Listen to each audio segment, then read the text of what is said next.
एक युवा शिष्य अपने गुरु के साथ पहाड़ों में साधना कर रहा था, लेकिन मन के उमड़ते घुमड़ते विचारों ने उसे कभी शांति का अनुभव नहीं होने दिया।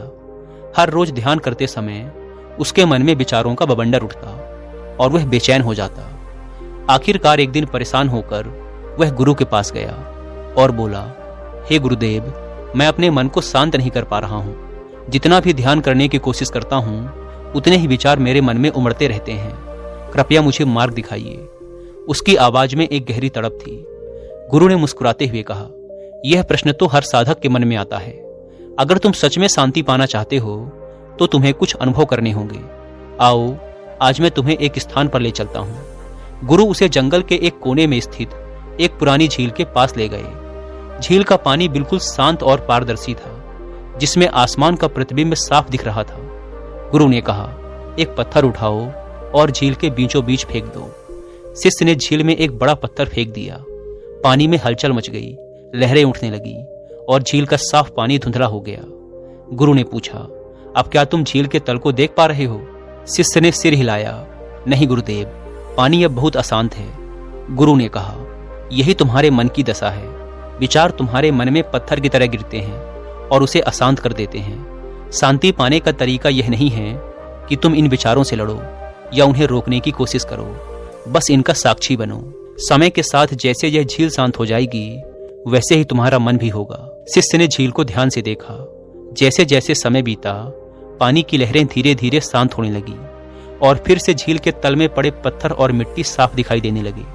गुरु ने कहा, अब देखो, बिना किसी प्रयास के झील फिर से शांत हो गई। इसी तरह जब तुम विचारों के साथ बहने से इंकार करोगे और उन्हें केवल देखोगे तो तुम्हारा मन भी शांत हो जाएगा। शिष्य ने इस उपदेश को आत्मसात किया, लेकिन मन की हलचल शांत करना इतना आसान नहीं था। वापस आश्रम लौटने के बाद उसने ध्यान में बैठकर गुरु की बातों को ध्यान में रखते हुए अभ्यास करना शुरू किया। हर सुबह शिष्य ध्यान करता, लेकिन पहले की तरह विचार उसके मन में आकर उसे भटका देते। वह अक्सर सोचता, मैं इन विचारों को रोक क्यों नहीं पा रहा? क्या मैं सही साधना कर रहा हूँ? लेकिन फिर उसे गुरु की बात याद आई, विचारों से लड़ाई नहीं करनी है, उन्हें देखना है। शिष्य ने धीरे धीरे अपनी साधना का तरीका बदल दिया। अब वह विचारों को रोकने के बजाय उन्हें आने जाने देता, बस उनका साक्षी बनता। उसने देखा कि जितना वह विचारों से दूर रहकर उन्हें देखता था, वे उतने ही कमजोर हो जाते थे। एक दिन ध्यान करते हुए उसने महसूस किया कि विचार आने के बावजूद वह उनसे प्रभावित नहीं हो रहा था। वे बस बादलों की तरह आकर चले जा रहे थे और उसके भीतर का आकाश स्थिर और शांत था। गुरु ने उसे एक और तकनीक सिखाई। जब भी कोई विचार आए, उसे पकड़ने की बजाय अपने श्वास पर ध्यान केंद्रित करो। श्वास जीवन का आधार है, यह तुम्हें वर्तमान में लेकर आता है। विचारों को पहचानो, लेकिन उनसे जुड़ो नहीं। इस सुझाव के बाद शिष्य ने हर बार जब भी कोई विचार आता, उसे बिना किसी प्रतिक्रिया के स्वीकार किया और अपनी सांसों पर ध्यान केंद्रित करने लगा।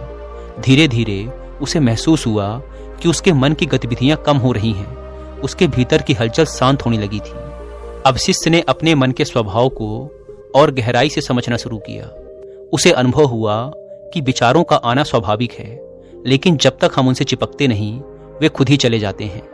विचारों को पकड़ने की प्रक्रिया ही हमारे मन को अशांत करती है। जब विचारों को केवल देखा जाता है तो वे निरर्थक हो जाते हैं और मन अपने स्वाभाविक शांति की ओर लौट जाता है। शिष्य की साधना धीरे धीरे गहरी होती चली गई।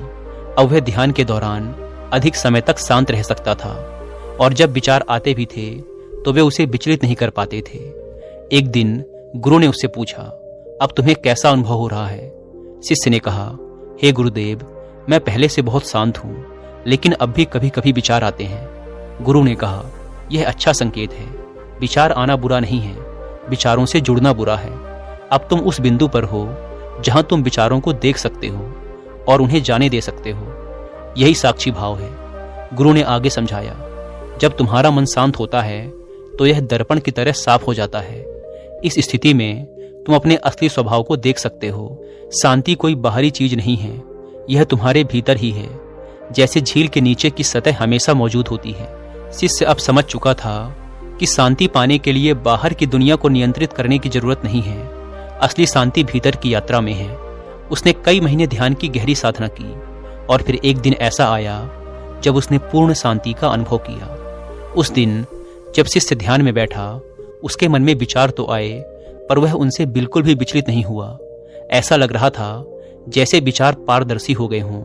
वे आकर चले जाते थे और उनके पीछे केवल शून्यता और शांति रह जाती थी। उसने अनुभव किया कि शांति कोई लक्ष्य नहीं, बल्कि उसकी स्वाभाविक अवस्था है। इस अनुभव के बाद शिष्य के भीतर की अशांति हमेशा के लिए समाप्त हो गई थी। शिष्य ने गुरु के पास जाकर कहा, गुरुदेव, अब मैं समझ गया हूं कि असली शांति कहाँ है। मैंने बहुत प्रयास किया, लेकिन अंत में मुझे महसूस हुआ कि शांति तो पहले से ही मेरे भीतर थी। मैंने उसे बाहर खोजने की कोशिश की, जबकि वह हमेशा मेरे साथ थी। गुरु ने मुस्कुराते हुए कहा, सही कहा तुमने, शांति हमारे स्वभाव में ही है। इसे खोजने की आवश्यकता नहीं है, बस इसे पहचानने की जरूरत है। तुमने इस सत्य को अनुभव कर लिया है, अब यह तुम्हारे जीवन का हिस्सा बन जाएगा। शिष्य ने गुरु को प्रणाम किया और अपने साधना पथ पर आगे बढ़ता गया। अब वह जीवन की हर स्थिति में, चाहे कितनी भी हलचल क्यों ना हो, अपनी आंतरिक शांति को बनाए रखता था। उसके मन का दर्पण अब पूरी तरह से साफ था और उसमें केवल शांति और स्थिरता का प्रतिबिंब था। यह कहानी इस बात को स्पष्ट करती है कि शांति बाहरी परिस्थितियों से नहीं आती, बल्कि यह एक आंतरिक अनुभव है। जब हम अपने विचारों को साक्षी भाव से देखते हैं और उनसे जुड़ते नहीं, तब हमारे भीतर की शांति स्वतः प्रकट हो जाती है। यही शांति जीवन की सच्ची समझ का आधार है और यही साधना का अंतिम उद्देश्य भी है।